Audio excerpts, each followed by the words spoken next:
تو نہیں ہیں۔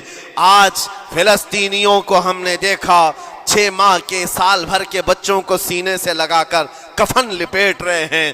ان ماؤں کی کیا کیفیت ہوتی ہوگی؟ کبھی کبھار چھوٹی سی کلپ میں دیکھ کر کے آنکھوں سے آنسو بہ پڑتے ہیں۔ انہوں نے اپنے ہاتھوں سے نہ جانے کتنے بچوں کو ایک دن میں دفن کر دیا۔ 80 میتوں کو ایک قبر میں ڈال دیا کرتے ہیں۔ ان فلسطینیوں کو لاکھوں سلام، ان کے جذبات کو اور ان کی استقامت کو ہم تو دعا یہی کرتے ہیں، ان فلسطینی مسلمانوں کے برابر پوری دنیا کے مسلمان نہیں ہو سکتے۔ ہم تو ایک ناشتے پر صبر نہیں کر پاتے، وہ اپنے 10 بچوں اور خاندان والوں کے کٹے ہوئے چھیٹڑوں پر بھی کہتے ہیں اللہ ہمارے ساتھ ہے۔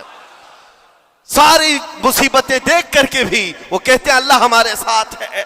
ان کے گھر اڑا دیے گئے، تباہ کر دیے گئے، راکھ میں بدل دیے گئے، اور نیوز اینکر یہ دجالی میڈیا وہاں جا کر کے ان کے زخموں کو کھرید کر کے پوچھتا ہے تمہارا مال کیسے آئے گا، تمہارا گھر کیسے چلا گیا، لیکن ان حالات میں بھی وہ مسکرا کر کہتے ہیں اللہ نے دیا تھا، پھر اللہ ہے اور اللہ دے گا۔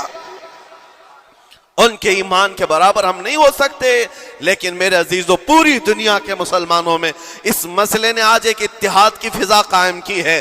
اگر ہمارے درمیان آج بھی اتحاد نہیں ہو سکتا تو پھر میرے عزیزو شاعر نے سچ کہا تھا، جگہ جگہ کے تھک چکے ہیں تمہیں یہ ہنگامے، نشاط لذت خواب گراں بدل ڈالو، غلط روی سے منازل کا بعد بڑھتا ہے، مسافر و روش کارواں بدل ڈالو۔ آج کے حالات تمہیں اگر نہیں بدلنے پر مجبور کیے تو پھر بتاؤ کون سے حالات تمہیں بدلیں گے، کب تم بدلو گے؟ لیکن ان حالات پر آج بعض لوگوں نے یہ کہنا شروع کیا۔ میں نے چند دنوں پہلے ایک آیت پڑھی تھی، ایک بیان میں کہا تھا اللہ قرآن میں فرماتا ہے هو الذی ارسل رسولہ بالہدی ودین الحق لیظہرہ علی الدین کلہ، وہ اللہ ہے جس نے حق دین کے ساتھ اپنے رسول کو بھیجا ہے اور ہدایت کے ساتھ اپنے رسول کو بھیجا ہے۔ کیوں بھیجا ہے؟ لیظہرہ علی الدین کلہ، تاکہ وہ رسول پوری دنیا پر یہ دین غالب کرے، یہ دین غالب آئے گا۔ تو بعض مجھ سے کہنے لگے مولانا سٹیج پر بیٹھ کر چلاتے ہو، کئی کرسیوں پر بیٹھ کر کہتے ہو کہ تمہارا دین غالب آئے گا، تمہارا دین تو آج ٹکڑے ٹکڑے کیا جا رہا ہے، کوئی کچھ نہیں کر پاتا۔ ان ظالموں کو میں یہ کہتا ہوں، ان کو یہ میں کہتا ہوں، ان تمام حالات سے تم ہرگز یہ مت سمجھنا کہ دین غالب آئے گا۔ چاند پر بھی گہن لگتا ہے، لیکن جب گہن چھٹتا ہے تو چاند پورے آب و تاب کے ساتھ چمکتا ہے۔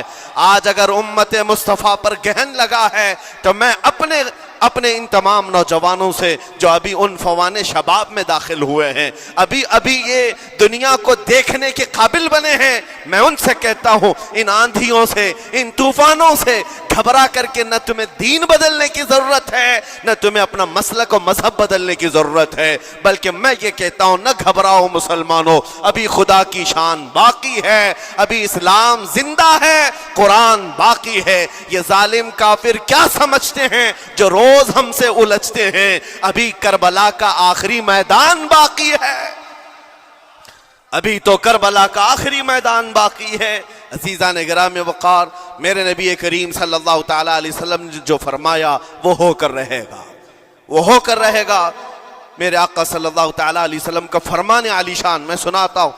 حضور فرماتے ہیں لا تزال عصابۃ من امتی یقاتلون علی ابواب دمشق وما حولها وعلى ابواب بیت المقدس لا يضرهم خذلان من خذلهم ظاہرین علی الحق الى ان تقوم الساعة او کما قال رسول اللہ صلی اللہ علیہ وسلم۔ میرے آقا فرماتے ہیں قیامت تک میری امت میں سے ایک جماعت ایسی ہوگی جو بیت المقدس کے ارد گرد حق کے لیے لڑ رہی ہوگی۔ حضور نے فرمایا قیامت تک لڑتی رہے گی، لیکن ساتھ میں ان کے لیے میرے آقا نے فرمایا پوری دنیا کے برا چاہنے سے ان کا کچھ نہیں بگڑے گا۔ اس کا مطلب کیا ہے؟ اگر آپ ہم سے پوچھتے ہیں کچھ نہیں بگڑے گا، حضور نے فرمایا کچھ نہیں بگڑے گا، لیکن ہم تو دیکھ رہے ہیں ان کے گھر تباہ ہو گئے، بچے مر گئے، چھوٹے بچوں کے سروں سے باپ کا سایہ نکل گیا، کسی کے سامنے اس کی ماں کی تڑپتی ہوئی لاش ہے، اور حدیث میں کہا جا رہا ہے ان کا کچھ نہیں بگڑے گا۔ سب تو بگڑ گیا، مال بھی گیا، دکان بھی گئی، تجارت بھی گیا، گھر بھی گئے، اولاد بھی، رشتہ دار بھی، اور حدیث میں کہا جا رہا ہے کچھ نہیں بگڑے گا۔